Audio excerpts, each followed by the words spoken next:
राधा एक छोटे से गांव में रहती थी।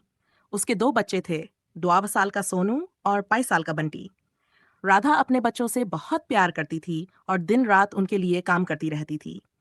वह हमेशा उनकी पढ़ाई, खेल और हर छोटी बड़ी जरूरत का ध्यान रखती थी। घर का सारा काम, बच्चों की देखभाल, युवा और खेती के कामों में राधा का पूरा दिन बीत जाता था। एक दिन उसकी सहेली मीना उससे मिलने आई। मीना शहर में रहती थी और अक्सर अपने जीवन का आनंद उठाने की बातें करती थी। राधा ने थोड़ी झिझक के साथ कहा, मीना, मैं अपने बच्चों के बिना कुछ सोच ही नहीं सकती। उनके बिना मेरा जीवन अधूरा है।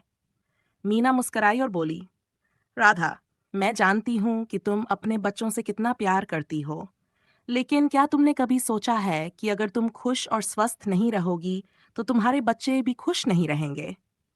राधा ने हैरानी से पूछा, तो मैं क्या कर सकती हूँ? मेरा सारा समय तो उनके लिए ही बीत जाता है। मीना ने उसे समझाते हुए कहा, हर माँ का फर्ज है कि वह अपने बच्चों का ख्याल रखे, लेकिन इसका मतलब यह नहीं कि तुम अपने जीवन का आनंद न लो।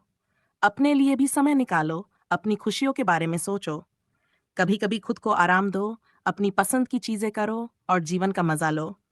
इससे तुम्हारे अंदर की ताकत बढ़ेगी और तुम और भी बेहतर माँ बन पाओगी। मीना की बातों ने राधा को सोचने पर मजबूर कर दिया। अगले दिन राधा ने कुछ समय अपने लिए निकालने का फैसला किया। उसने बच्चों के साथ खेलना भी जारी रखा, लेकिन अब वह खुद के लिए भी समय निकालने लगी। कभी किताब पढ़ती, कभी अपनी सहेली से मिलती और कभी खेतों में अकेले टहलती। धीरे धीरे राधा ने महसूस किया कि वह पहले से ज्यादा खुश और शांत हो गई है। उसके बच्चों ने भी देखा कि अब उनकी माँ और भी ज्यादा स्नेहशील और ऊर्जावान हो गई है। इस तरह राधा ने समझा कि हर माँ का अधिकार है कि वह अपने जीवन का आनंद ले। जब माँ खुश रहती है तो उसका परिवार भी खुश रहता है। और इस तरह राधा ने अपने जीवन में खुशियां पाई, जो सिर्फ बच्चों से नहीं बल्कि खुद से भी जुड़ी थीं।